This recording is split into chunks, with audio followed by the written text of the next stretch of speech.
Tales क्या होती है? ये टेल्स कहानियां। पुरानी बुक में ये डेटा हैंडलिंग के नाम से होता है चैप्टर। अभी उसका नाम बदलकर इन्होंने नया वाला रख दिया, tales by dots and lines. सबसे बड़ा पार्ट जो इसमें दे रखा है वो मीन का दे रखा है। सबसे पहले मीन स्टार्ट करते हैं। एवरेज वर्ड हम लोग मीन के लिए यूज कर लेते हैं, लेकिन मैथमेटिक्स की जिस ब्रांच में मीन पढ़ा जाता है उसका नाम होता है स्टैटिस्टिक्स। और स्टैटिस्टिक्स में एवरेज केवल मीन के लिए यूज नहीं किया जाता, बल्कि मीडियन, मोड और मीन, तीनों के लिए भी सिंगुलर वर्ड अगर यूज करना होता है तो वो एवरेज होता है। मैथ्स की डेफिनेशन के अकॉर्डिंग एवरेज वर्ड तीनों के लिए कलेक्टिवली यूज हो सकता है। इन तीनों के लिए कलेक्टिवली एक और वर्ड यूज होता है। इनको कलेक्टिवली तीनों को क्या बोला जाता है? Measures of central tendency. Mean, mode and median are also known as measures of central tendency. और मेजर्स ऑफ सेंट्रल टेंडेंसी के लिए कॉमन वर्ड होता है एवरेज। तो एवरेज में हमें तीन चीजें पढ़नी होती है, मीन, मीडियन एंड मोड। लेकिन डेली लाइफ में, प्रैक्टिकल लाइफ में एवरेज वर्ड को केवल एक मीन से एसोसिएट कर दिया गया है, जो एक्सेप्टेबल हो गया है। लेकिन अगर अपन थ्योरी पार्ट ऑफ स्टैटिस्टिक्स में जाएंगे तो जो मैंने बोला है वो सही है। स्टैटिस्टिक्स में टॉपिक आता है मेजर्स ऑफ सेंट्रल टेंडेंसी, जिसका दूसरा नाम होता है एवरेज। और उस टॉपिक के अंदर तीन तरीके की सेंट्रल टेंडेंसीज या फिर तीन तरीके के एवरेजेस पढ़े जाते हैं, मीन, मीडियन एंड मोड। लेकिन सबसे ज्यादा काम कौन आता है?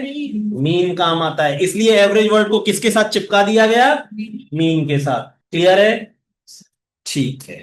मीन, मीन से रिलेटेड दो टॉपिक्स, इंडिविजुअल डेटा और फ्रीक्वेंसी डेटा।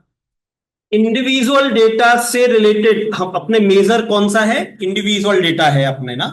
फ्रीक्वेंसी डेटा पे तो केवल एक ही क्वेश्चन है अपने पास, लेकिन इंडिविजुअल डेटा के ऊपर काफी सारे क्वेश्चंस डाले हैं नई बुक में।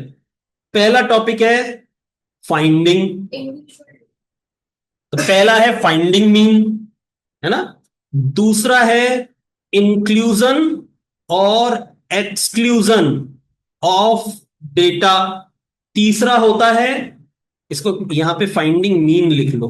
तीसरा point, alteration of data. Alteration of data, alteration of data के बाद आता है finding unknown. Finding unknown data when mean is given. Finding unknown data when mean is given. और relative changes, relative change in data and mean. ये पांच topic हमको mean के अंदर पढ़ने हैं, जबकि फ्रीक्वेंसी डेटा में केवल हमको फाइंडिंग मीन पढ़ना है। उसके और इसकी फाइंडिंग में डिफरेंस होगा। हाँ बेटा।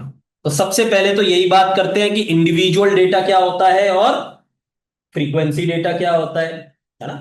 तभी तो दो अलग अलग तरीके के मीन हम पढ़ पाएंगे। इंडिविजुअल डेटा ये होता है, जैसे मैं इस क्लास के 15-20 स्टूडेंट जो भी हैं, सबके मार्क्स मैथ्स के क्लास 8 के कॉमा कर करके यहां पर लिख लूं। जैसे 100 में से 98, 65, 87। तेरे 42, नहीं, आराध्य के 42, डैश डैश डैश, ऐसे करके डेटा को रिकॉर्ड करना, यह कहलाता है इंडिविजुअल डेटा। हर एक का अलग, कॉमे से सेपरेटेड। ठीक। इसी को असेंडिंग ऑर्डर या डिसेंडिंग ऑर्डर में अरेंज कर देते हैं इसी डेटा को, तो इसको बोलते हैं एरे। चलिए जी, तो ये होता है इंडिविजुअल डेटा। तो फ्रीक्वेंसी डेटा क्या होता है? तो फ्रीक्वेंसी डेटा ऐसा होता है बेटा, इन मार्क्स में से मैं एक तरफ तो लिखूंगा डेटा यानी मार्क्स, और सामने लिखूंगा उसकी फ्रीक्वेंसी। तो अगर इन्हीं मार्क्स को, याद है आप लोगों ने काम भी किया था बीच में, टेली मार्क्स लगाते थे आप, कोई डेटा कितनी बार रिपीट हो रहा है उसके लिए टेली मार्क्स लगाते थे, और लास्ट में उसकी फ्रीक्वेंसी लिख देते थे, है ना। उसी को बोलते हैं फ्रीक्वेंसी डेटा। जैसे 98 वाले दो स्टूडेंट, जरूरी नहीं है ये ऑर्डर में हो, ऑर्डर में लगा लेते हैं चलो, 78 से नीचे किसी के नहीं आया हमारी क्लास, मान लेते हैं 78 वाले दो, 80 वाले एक, फिर 85 वाले पांच, 90 वाले दो। इस तरीके की टेबल बनाना, ये डेटा है और ये उस डेटा की रिपीटेशन है। उस रिपीटेशन को क्या बोलते हैं हम? फ्रीक्वेंसी। टेक्निकल वर्ड क्या है? फ्रीक्वेंसी। जनरल वर्ड क्या है? रिपीटेशन, है ना। तो किसी डेटा की रिपीटेशन को उसकी फ्रीक्वेंसी बोलते हैं। तो इस तरीके की टेबल बना देना, फ्रीक्वेंसी टेबल बना देना। क्लियर है? इसके लिए मीन अलग तरीके से कैलकुलेट होता है, इसके लिए मीन अलग तरीके से कैलकुलेट होता है। तो इसलिए ये दोनों सेपरेट टॉपिक हो गए। ठीक, समझ में आ गई बात? Yes. अब एक एक करके टॉपिक स्टार्ट करें। हाँ सर। तो पहला टॉपिक फाइंडिंग, पहले पहले किसके लिए ले रहा हूं? हेडिंग डालेंगे इंडिविजुअल डेटा, और यही सबसे बड़ा टॉपिक है बुक का, इस चैप्टर का। इंडिविजुअल डेटा के लिए सारी कैलकुलेशन कर रहा हूं। अब मैं जितने 5 टॉपिक लिखवाए हैं ना, ये पांचों समझा रहा हूं। इनमें सब टॉपिक भी हैं, इन 5 में इनके सब टॉपिक भी हैं। फाइंडिंग मीन, और इसके लिए फॉर्मूला यूज होता है, mean is equal to sum of all observations divided by total number of observations. बहुत आसान सा काम होता है ये, डिवीजन आना चाहिए। सिंपल क्वेश्चन होता है बिल्कुल। एक बुक का क्वेश्चन उठाएंगे, क्वेश्चन तो लिखा ही नहीं, find the mean marks, find the mean marks, बड़ा सिंपल सा होता है। Mean is equal to, formula लिखेंगे पहले, फॉर्मूला सब लोग लिखेंगे, फॉर्मूला मैं नहीं लिखा, मेरा बुढ़ापा है, बाकी किसी का नहीं है ना। सब लिखेंगे, मैं नहीं लिखूंगा।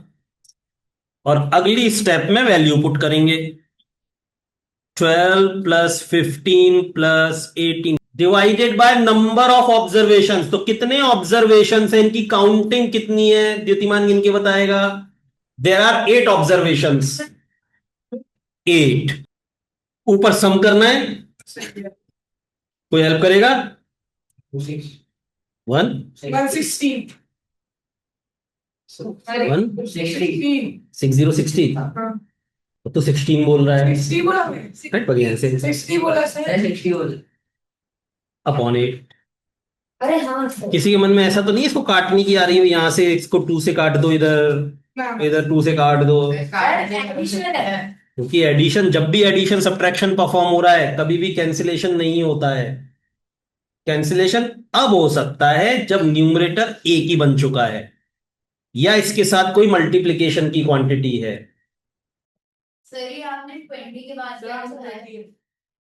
क्लियर है?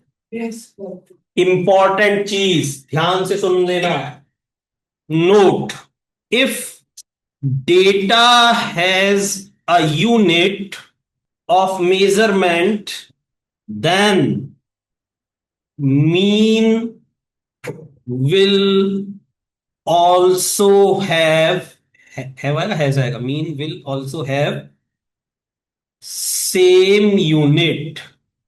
ये डेटा किसको रिप्रेजेंट कर रहा था? मार्क्स को। मार्क्स किस यूनिट में मेजर किए जाते हैं? सेंटीमीटर, डिग्री, कुछ लगता है मार्क्स से? नहीं लगता, क्योंकि ये प्योर नंबर्स होते हैं तो इनमें कोई यूनिट नहीं होती, इसलिए मीन में भी कोई यूनिट नहीं लगती। लेकिन अगर ये डेटा टेम्परेचर को रिप्रेजेंट कर रहा होता डिग्री सेल्सियस में, तो यहां मीन के पीछे भी क्या लगता? Degree Celsius. अगर ये डेटा सेंटीमीटर। रुपीज में होता कि ये सबके एक स्टूडेंट के पास कितने कितने रुपीज हैं, तो मीन भी किस में आता, रुपीज में आता। अगर ये सब सेंटीमीटर। सेंटीमीटर्स में होते, किसी भी चीज की मेजरमेंट होती है सेंटीमीटर में, तो मीन भी किस में आता, मीन किस में आता, सेंटीमीटर में आता। तो क्या समझ में आया, डेटा जिस यूनिट में होता है मीन उसी यूनिट में आता है। क्लियर है ये चीज, पक्का। तो ये हुआ हमारा फर्स्ट टॉपिक।